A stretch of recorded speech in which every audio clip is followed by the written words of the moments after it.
Okay, for all participants, good afternoon. Assalamualaikum warahmatullahi wabarakatuh.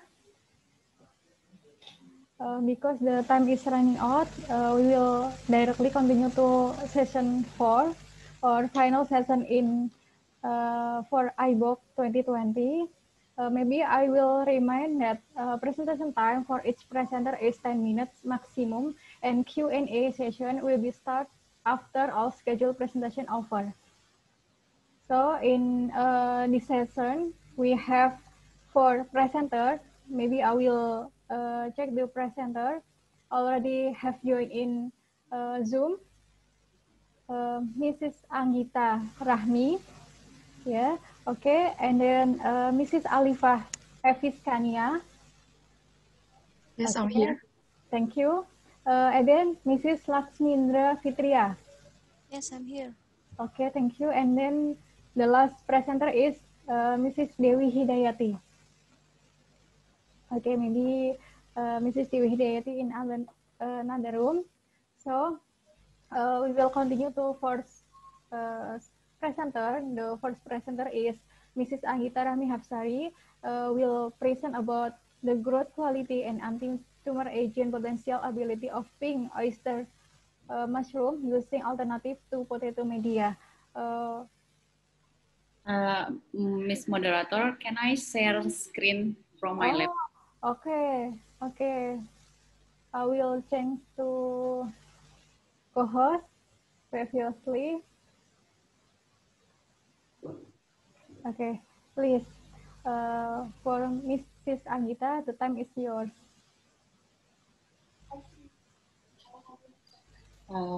Assalamualaikum warahmatullahi wabarakatuh. First of all, I want to say thank you to all the committee and all the panelists that has attend this Zoom meeting. Good afternoon, everyone. In this occasion, I will present about our research. The title is the mycelium growth and the profile of bioactive compound of pink oyster mushroom, Pleurotus flabellatus, as potential candidate for anti-tumor. This is the basic research as the first step to another step. Okay. Mushroom is widely used as a traditional medical fungus, and it has been known to exhibit immune stimulatory and anti-cancer activity. For decades, natural product and medicine have been immediately connected through the usage of conventional medicine. Mushroom are substantial antique of use in conventional medicine with no or minimal side effect. Mushrooms are considered as superfood due to the presence of bioactive compound and origin of medical drugs and nutraceutical development for enhancing longevity of people. And nowadays, Indonesia is well known as the producer of various edible mushrooms, which contain high nutritional value because it has various essential amino acid, protein, fat, mineral, bioactive compound such as saponin and alkaloid as anti-cancer. Alkaloid has a play major role as anti-cancer agent by inhibiting the enzyme topoisomerase, which is involved in DNA replication. And then alkaloid also has another function like inducing apoptosis and expression. The enzyme inducing apoptosis and expression of P553 genes. Although they undoubtedly existed long before human, some alkaloids have remarkable structural similarity with neurotransmitter in the central nervous of human system, such as dopamine, serotonin, and acetylcholine. The amazing effect of this alkaloid on human has led to development of powerful painkiller medication, spiritual drugs, and serious addiction by people who are ignorant of the property of this powerful chemical. And then saponin material are potential anti-cancer agent, and different saponin has different mechanism of action. Saponin has cytotoxin effect and may be attributed to nanopoptic cell death stimulation. But the problem is generally farmers using PDA to grow the mushroom, and in the other hand, the price of the PDA is so expensive, and then we have to find another source of carbohydrate. And Indonesia has a lot of another source of carbohydrate in making PDA. And the second one, however, in Indonesia, the research on oyster mushroom mostly focus on the white oyster mushroom and then their potential as the superfood. But the information about the growth of the growth rate of the pink oyster mushroom in alternative carbon media and the profile of secondary metabolites to the as a potential metabolite as anti-tumor agent is there is less information about it. So our objection is to find the most effective grain alternative media for the growth of the pink oyster mushroom. And the second is to know the profile of the secondary metabolite contained in pink mushroom, which potential as anti-tumor. The method is like this. We conduct this research in biology laboratory of UIN Sunan Gunung Jati Islamic Bandung from January to December 2018. And this is the research design. This research was conducted in two cultures. The first culture was on solid media, and then the second culture is in the liquid media. But the composition of solid and the liquid media both are the same. The first one is PDA, potato dextrose agar, and then corn dextrose agar, and then green bean dextrose agar and soy dextrose agar. Both culture employed a completely randomized single factor experiment. Each was repeated 6 times. Okay. This is the research design. This is media alternative. This is PDA, and each in solid and in liquid. After that, we continue to identify the secondary metabolite. We focus on alkaloid and saponin because from the literature, the pink oyster mushroom has alkaloid and saponin.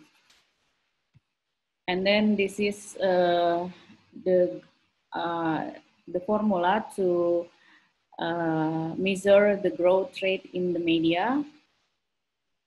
And then this is the formula to know the effect of alternative media on the growth rate of oyster mushroom. And this is the treatment of phytochemical test. Sorry, there is a tannin in here. This is, should be deleted. This is the result. The first is about the growth rate in alternative solid media.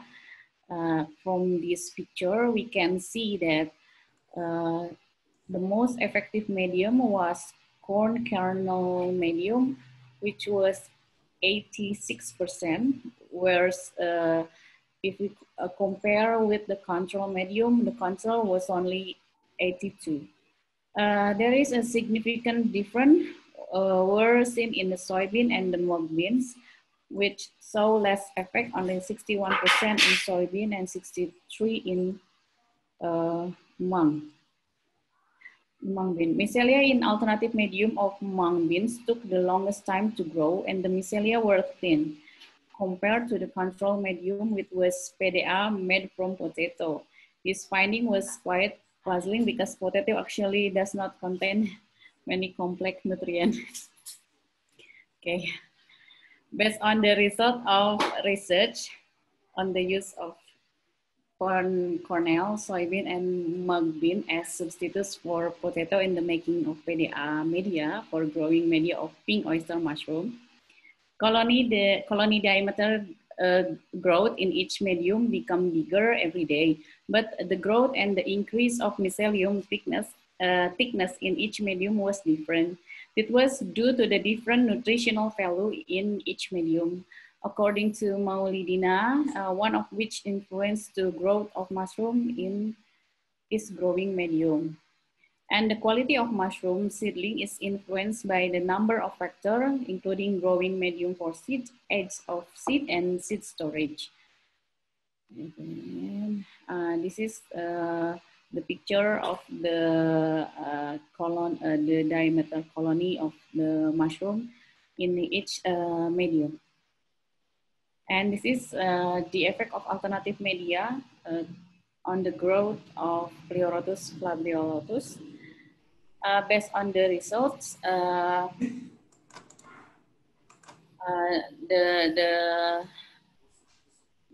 corn media is the highest. Okay. And then this is about in biomass of Pleurotus flaveolus in the liquid media. This is the incubation is 14 days in liquid media.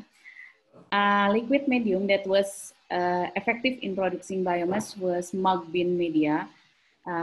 This is mung bean and cornea. The differences is so small, yeah. The result of GROW, which were obtained from the measurement of diameter of solid media and the measurement of liquid media, unfortunately had differences. This was because oyster mushroom mycelia were able to absorb more nutrient on liquid media than on solid media. And micro condition of solid and liquid media were also different. According to Gapinski, oyster mushroom mycelium could multiply well on liquid media. The multiplication facilitates the absorption of nutrient on culture media. And then why this is become different? Because the microenvironment condition of solid and liquid media also different. Okay, this is the chemical test, and from the test we can see that there are from all the treatment there are alkaloid and saponin, but in the liquid media, there's only in biomass. Okay. This result show that the result of the test, this results show that the media might not be affected by growing media. So the phytochemical test might not be affected by growing media. Okay, then this result related with Luciana and Widodo because in their research they found alkaloid and saponin also. And the conclusion is all treatment media can use as growing media for pink oyster mushroom. However, the most effective alternative for carbohydrate solid medium was corn kernel medium, which had growth rate of 86% in 8 days, while the control medium had lower growth rate in 82% in 8 days. The most optimal alternative medium for was the control medium, and the growth rate on the pine. After the test, for 4 seconds, no, this is should be revised. For after the test, there are saponin and alkaloid. And we can see by the from the basic research that pink oyster mushroom has the potential metabolite secondary as the antitumor. Thank you. And I give the time to the moderator. Assalamualaikum warahmatullahi wabarakatuh. Waalaikumsalam warahmatullahi wabarakatuh. Thank you, Mrs. Anggita Rahmi, for giving such informative and interesting presentation, giving us the information about exploration of anti-tumor agent from pink oyster mushroom.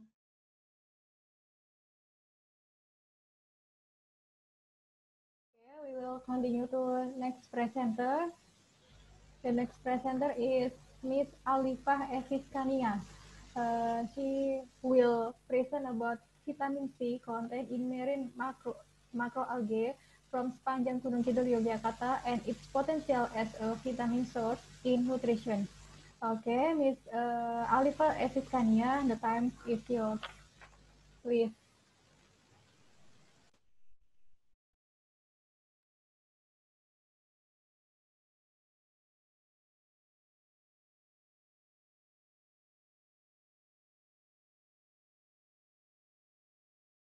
Okay, am I audible? Yes. Thank you. Bismillahirrahmanirrahim. Assalamualaikum warahmatullahi wabarakatuh. Well, good afternoon, everyone. It's great to see you all, even online in a pandemic like this. Hope it recovers soon and may we always be given health by God. Amen. Well, here, I'm Alifah Efiskania. I'm still an undergraduate student in the 7th semester in Faculty of Biology Universitas Gadjah Mada. Here, I would like to present the research titled Vitamin C Content in Marine Macroalgae from Sepanjang Gunung Kidul, Yogyakarta, and its potential use as a vitamin source in nutrition. And the paper is written by some of my other friends, Dia Prakasita Monisa Hapsari, Nadine Riester, Vanessa Utami, Winona Zahra Akila, Nina Mutiara Kalvarini, and Mr. Abdul Rozak Hasani as our supervisor. Next. Well, in this introduction, I would like to explain the general explanation about the marine macroalgae.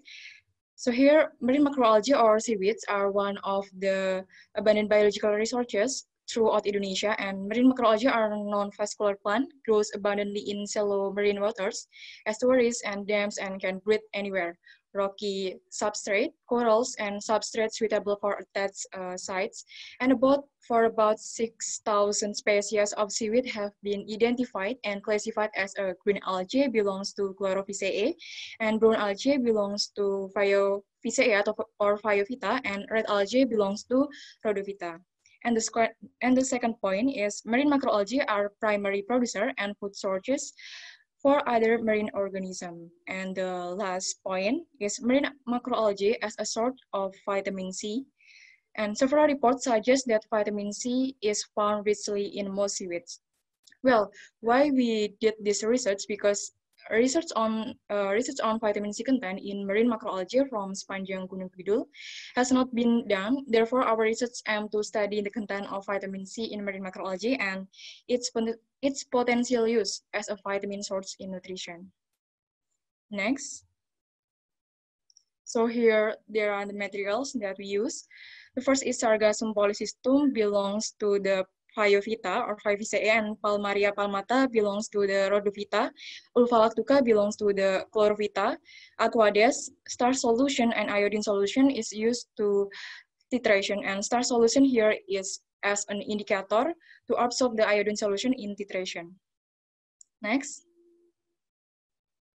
So here is the equipments that we use: Ziploc, plastic, and ice block to for the sample, and then the digital camera to take the picture, and FAO species identification guide, and thermometer to measure the temperature, and pH meter, mortar, volumetric flask, filter paper, Erlenmeyer flask, digital scale, and curette. Next. So here are the methods. There are microalgae sampling, microalgae sample extraction, titration, and calculate the vitamin C content. In the first step, microalgae sampling, the sample collection were conducted on 13 October 2019 in Sepanjang by purposive random sampling method. And the specimen were collected merely to the seaweeds attached to the substrate. And it's took by hand-picked during low tide and regardless of sex or life cycle stage. And selected specimens were cleaned using seawater and put into Ziploc plastic and then preserved temporarily in specimen box. And specimen were then transferred and processed in the biochemistry laboratory of Faculty of Biology, Universitas Gadjah Mada. And then the analysis of the vitamin C, there are macroalgae sample extraction and titration. Well, the analysis of vitamin C content was carried out using the iodometric titration, and marine macroalgae sample were crushed with a mortar. Then as many as about 30 grams of the sample was put in about 100 milliliter volumetric flask, and aqueous is added until the volume reaches to 100 milliliter. And then the filtrate was taken about 10 milliliter and put in 125 milliliter Erlenmeyer flask, then added with 2 milliliter of 1% of starch solution. And the filter is treated with standard of 0.01 molar iodine solution until the solution is blue. And we can calculate the vitamin C content. Next. So here is the result from Uvakduka, Sargassum Polycystum, and Palmaria palmata.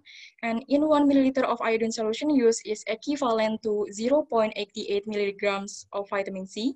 So the calculation of vitamin C content can be done by multiplying the volume of iodine solution used in the titration process by 0.88 milligrams. Next. So here is the result. Based on this graphic, we can see that the highest vitamin C content is about 1.965 milligram per milliliter found in Sargassum Polycystum, and the lowest is 0.205 milligrams per milliliter in Palmaria palmata. And this matter occurred because of the chemical composition and nutrition of macroalgae influenced by various factors, including species, genetics, geographical origin, and environment. Next. Okay, the vitamin C content was higher in Phaeoviceae and Chlorophyceae. Unlike the Chlorophyceae and Phaeoviceae, Rhodophyceae do not synthesize water-soluble vitamins, and this might be the reason of the low content observed in this group. And some macroalgae are known content levels of vitamin C similar to normal vegetables such as tomatoes and lettuce, and some reports suggest that vitamin C is equivalent with mandarin orange. And macroalgae are able to synthesize vitamin C in vivo from glucose. And vitamin C is one of the powerful antioxidant molecules in macroalgae. The function of vitamin C for plant is as an antioxidant agent that can neutralize the highly reactive singlet oxygen and play an important role in cell growth. And high levels of vitamin C can be influenced by environmental stresses. And macroalgae potential based on the vitamin C content is good to be used as food. And B complex and C vitamins are water-soluble vitamins occurs in plants. Next. So based on this research, we can conclude that marine macroalgae from Sepanjang Gunung Kidul, in the other words, Uvakduka, Sargassum Polycystum, and Palmaria palmata have the different vitamin C content, and the concentration of vitamin C varies between here, and the highest vitamin C content is in Sargassum Polycystum, and the lowest is in Palmaria palmata. And the difference in vitamin C content is likely due to the chemical composition in nutrition of marine macroalgae, which is influenced by various factors, including species, characteristic, that is genetics and geographical origin, and the environment. Due to its high vitamin C content, marine macroalgae has the potential use to be processed into food, cosmetics, and medicine. Next. Okay, and that's all from me. Sorry for any mistaken. Thank you for the opportunity. Wassalamualaikum warahmatullahi wabarakatuh. Okay, Waalaikumsalam warahmatullahi wabarakatuh. Thank you very much, Miss Alifah Efiskania.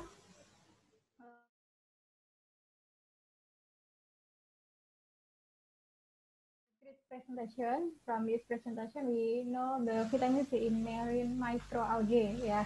Okay, we will next to next presenter.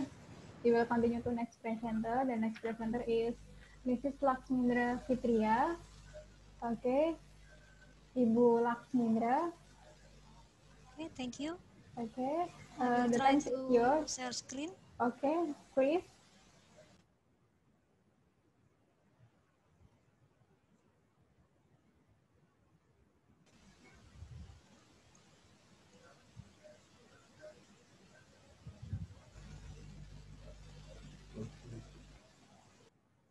So my presentation can be seen in the screen now? Yes. Okay, thank you. Already. Good afternoon, ladies and gentlemen. I hope we all are still awake at this time and enjoy the conference. Thank you, moderator, for giving me time to present. Assalamualaikum warahmatullahi wabarakatuh. Waalaikumsalam. At this time, beside I want to present our research, I also hope that we will get a collaboration from maybe ITS or other institution that interested on our study. And here is our collaboration with Universitas Atmajaya Yogyakarta, with my colleagues, Pak Boy, and our 3 students. The title is In Vivo Oral Toxicity Studies of Hairy Figs, an initial step to explore their potential. So first of all, what is hairy fig? In Bahasa Indonesia, it is called as luingan. It's an unpopular fruit, a tropical plant, but it has a very popular sister fruit, the fruit tin or ara, yeah, buah tin. In several countries, hairy fig fruits are already used as medicine and food ingredient. However, in Indonesia, they have not been utilized. I have this. We have some trees of figs around our campus, but we can see that the fruit just fallen down and unutilized. So, according to the reference, we got reference about the utilize of this fruit, and it is said that the consumption of hairy fig fruit can cause dizziness and nausea. So before we use this food as or process this for food or drugs, we must conduct a series of oral toxicity tests to study the potential toxic effects before further exploration. We did some medicine, publication, read some publication from the internet, and we collect some medicinal properties of hairy figs. We can see here that there are a lot of use of this fruit, this species from root, bark, stem, fruits, and mostly leaves. But the study of the hairy figs, the fruits must be extracted, or even the leaves, bark, root must be extracted for medicinal purposes. But there is no direct use of these fruits. And we can see here that the fruits of Ficus hispida are edible. There's a proof that many kind of animal or also human in several Asian countries consume this food, fruit as a food. So why don't we take benefit of hairy figs as a whole fruit instead of extracted? Because the extraction method cannot be performed in kitchen, but to use directly the fruit or the leaf can be done by everyone. So we here is a procedure of the oral toxicity test from the OECD. So why OECD? Because this is the internationally standardized and recognized by researchers, not only in Indonesia, and also Indonesia is one of member of the OECD. So why not we don't not apply this method? So we already did the first test, the test number 420 for the sublethal acute oral toxicity, and continue with the test number 407 for the further 28 days. And this time we will present the test number 408 for chronic or 90 days oral toxicity. And this project is still continue to the 409 and 452. And this is a publication of our first toxicity study for acute single dose. The results show that values for all variable fluctuated during the experiment, but then back into the normal. However, the number of lymphocytes elevated until the end of the experiment. Thus, it increased the total leukocyte that potential to generate immune response. So we continue the study with the second oral toxicity studies. Is the repeated dose for 28 days. Results show no observed adverse effect level in both young and ripe fruits, but in the end of the experiment, there's a tendency that the administration of the fruit cause anemia and also associate with renal dysfunction. And now we are present the result of the repeated dose for 90 days. So we have we use the two types of fruit, the young fruit and the ripe fruit. We can distinguish both fruits by the color and also the texture.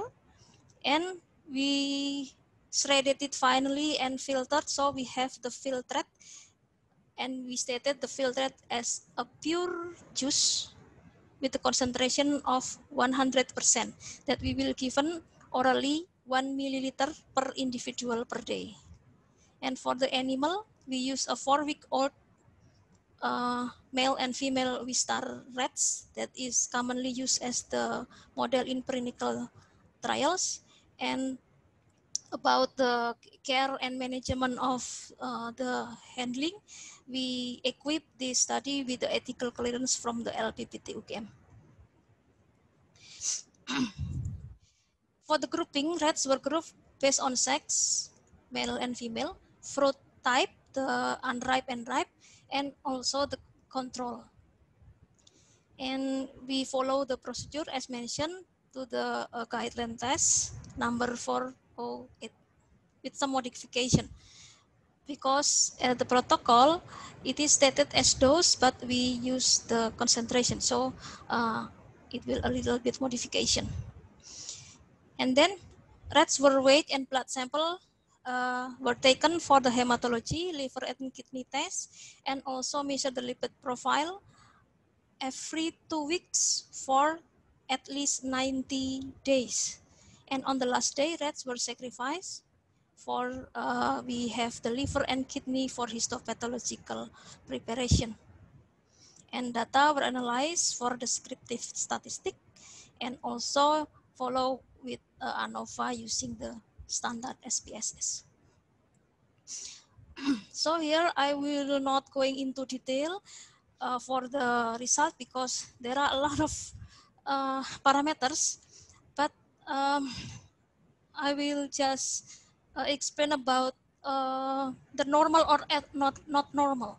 So we can see here the color block in each graphs. It indicates the normal range for each parameter. So when the values are located inside the color blocks, so it can be stated as normal or does not have any adverse effect. Administration of Herific for the body weight did not disrupt normal growth. It can be seen that the graph tends to up, ya. Jadi the body weight increase during the time. And the temperature, the body temperature, the all values are in the block. So it can be said that the administration of fig fruits doesn't induce inflammatory reaction or inflammation or infection. And this is the profile of red blood cell content of the erythrocyte count, hematocrit, and hemoglobin.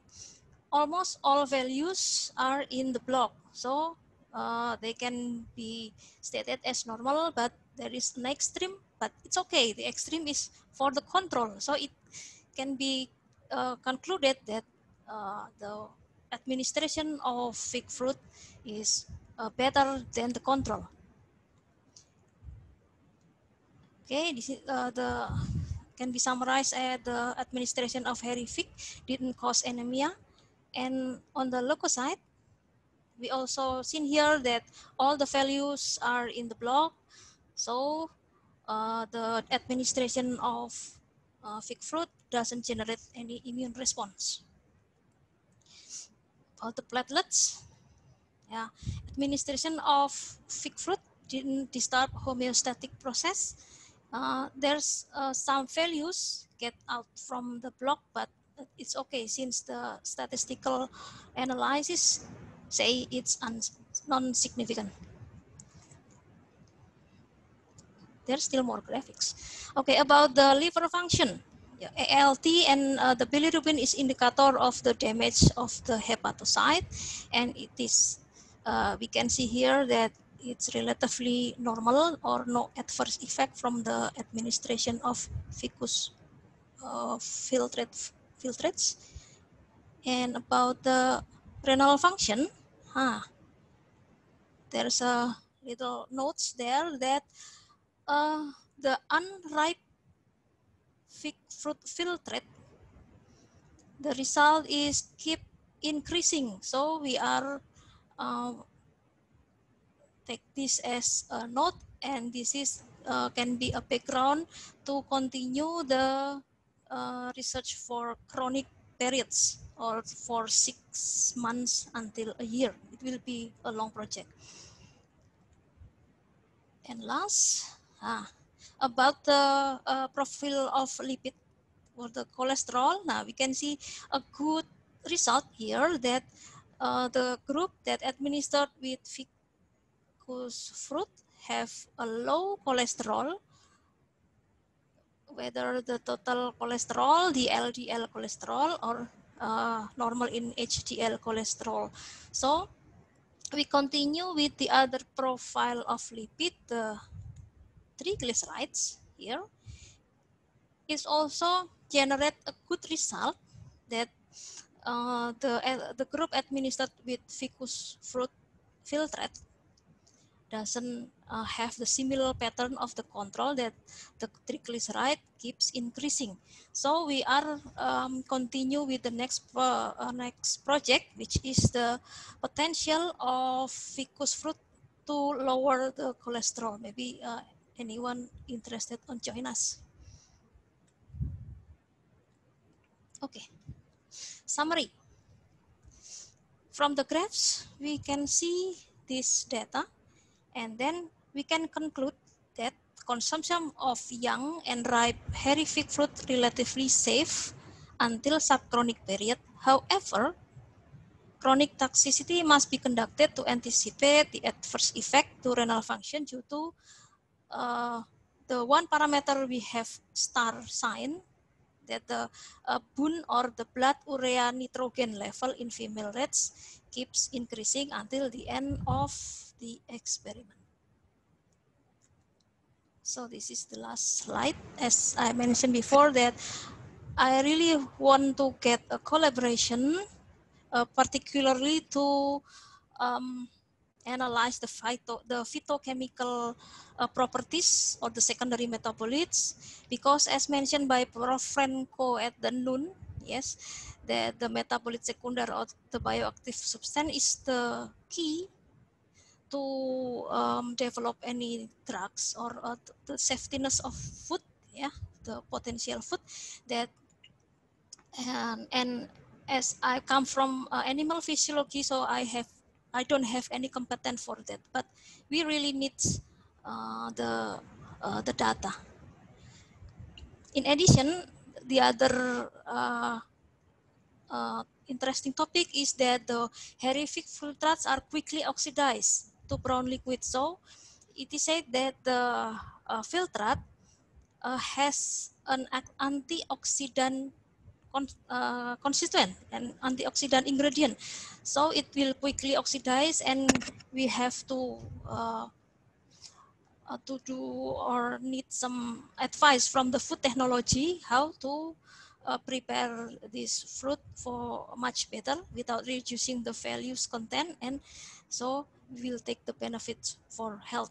Also, one more, that the ripe fruits decay quickly and often occupied by insect.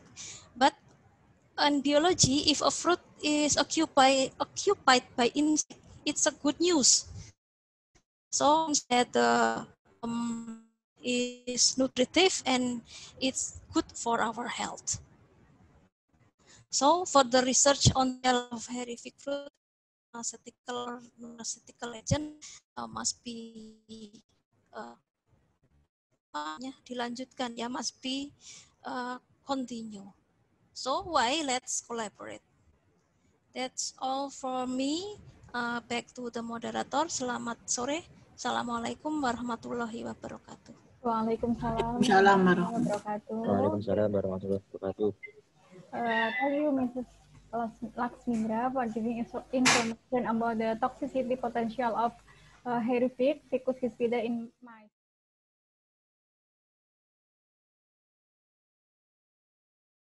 Okay, we will continue to the last presenter in Group C, Mrs. Dewi Hidayati. Mrs. Dewi Hidayati will present her research about study of Asian sea bass in the floating marine cage, endoparasite, and blood profile. Okay, Mrs. Hidayati. Will share. The time is Share my PPT. Okay. Yeah. You. I have it disabled. Okay. Yes.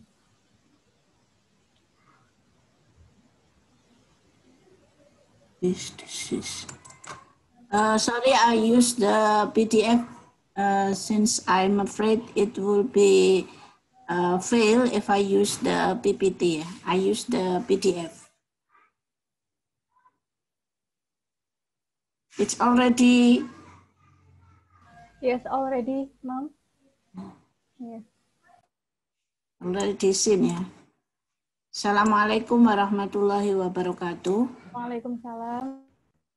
I would like to present our research entitled Fish Disease Study of Asian Sea Bass, latest Kalsa River in the Floating Marine Cage, based on endoparasite and blood profile. I am from Biology Department, Faculty Science and Data Analytics, Institut Teknologi 10 November. As we know, Indonesia were dominated by 70% of marine water. However, the seawater, this potential of seawater is still low to explore regarding to the aquaculture potential. In the 2017, there is increasing program to increasing seawater aquaculture that targeted until the 31.3 million ton. One of the problem of the aquaculture is the fish disease. White snapper is the one of the leading commodities, so we evaluate what the how the fish disease, the white snapper in the floating marine cage. The evolution of the fish disease according to the endoparasitic infection that possibly can be zoonotic, and if the infected of fish, it's possibly following by the attacking the internal organ, so it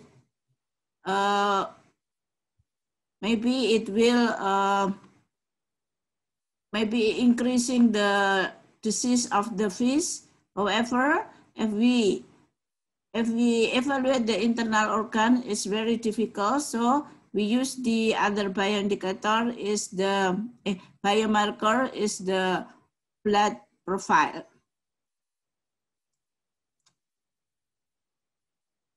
So the objective of this research is find the value of the prevalence and intensity of endoparasite in white snapper that culture in the Sendang Biru, the floating marine cage. Find the profile of the white snapper blood that culture in the Sendang Biru, the floating marine cage.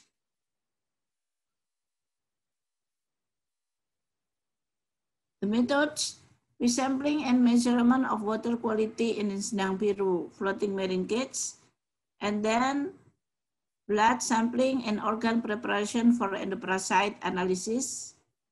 The erythrocyte and leukocyte analysis were conducted in the laboratory and following by the identification of endoparasite. And after that, we analyzed the prevalence of the value and intensity of endoparasite and blood profile analysis. The results of this research indicate if the endoparasite in the white snapper consists of two phylum, Castoda and Nematoda. The Castoda were represented by Diphyllobothrium and Nematoda is Pseudoterra nova.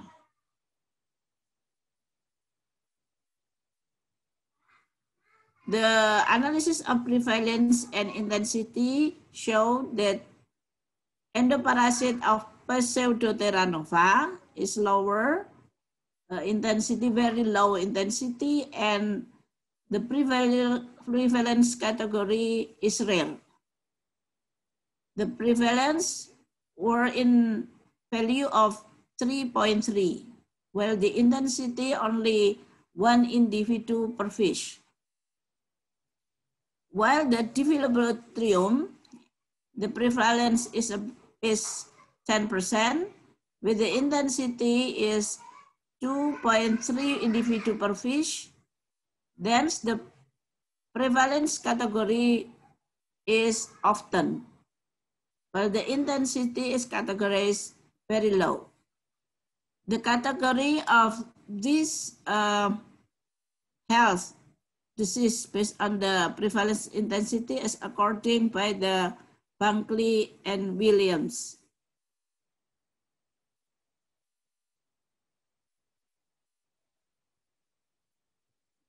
According the result of the water quality, we show if this water in Sendang Biru water is about 26 until 32. It's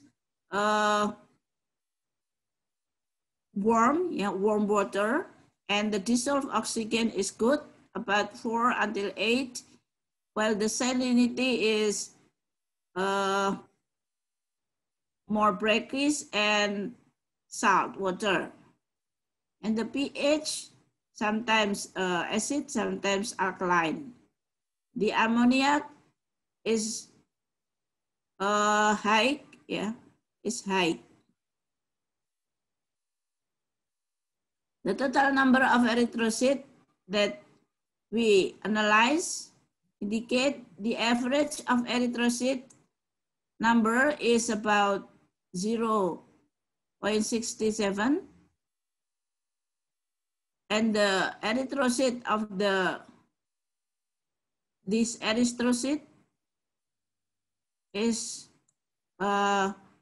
according to the reference, indicated normal.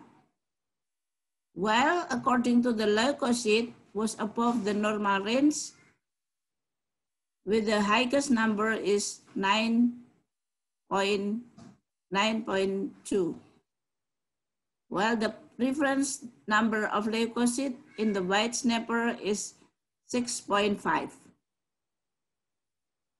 The conclusion of this research, there were two genera in the parasite found in the white snapper intestine, namely Diphyllobothrium and Pseudoterranova. The Diphyllobothrium has a prevalence value of 10% and intensity of 2.3 individuals per fish, and the prevalence category is often, while the intensity is categorized very low. The Pseudoterranova prevalence is 3.3% and intensity of individual per fish categorized rare and the intensity categorized very low.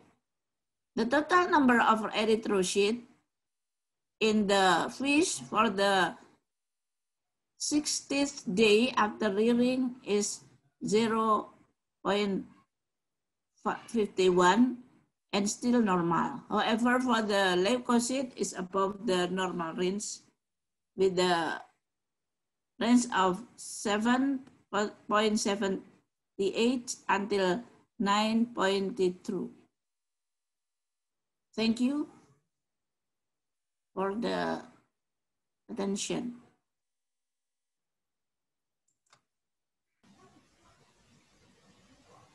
Okay, thank you very much, Mrs.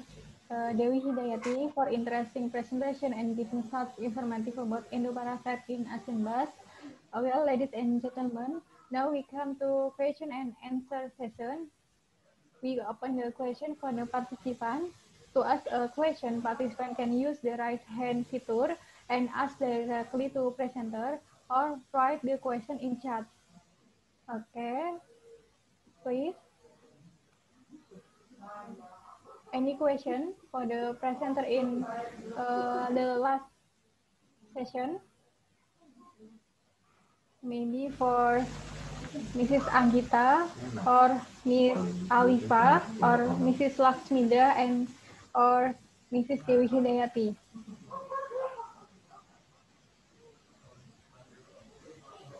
Any question?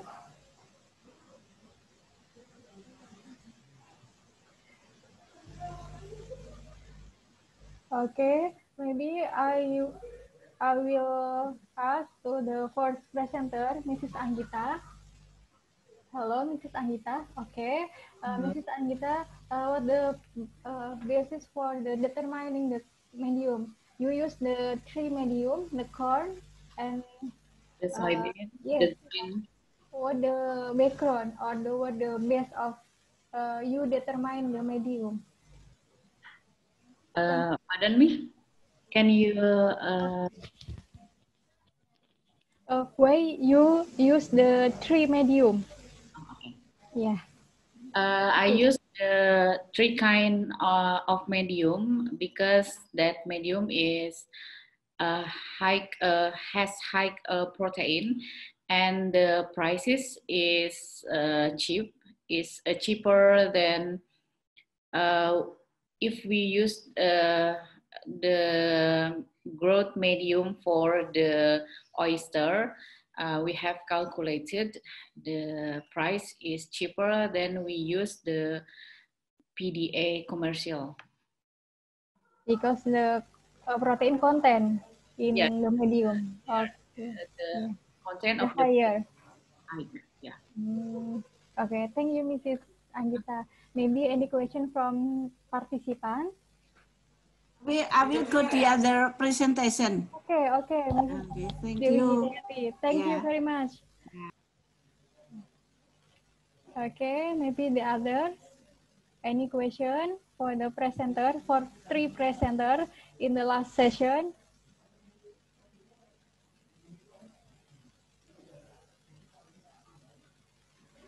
Okay, I think enough.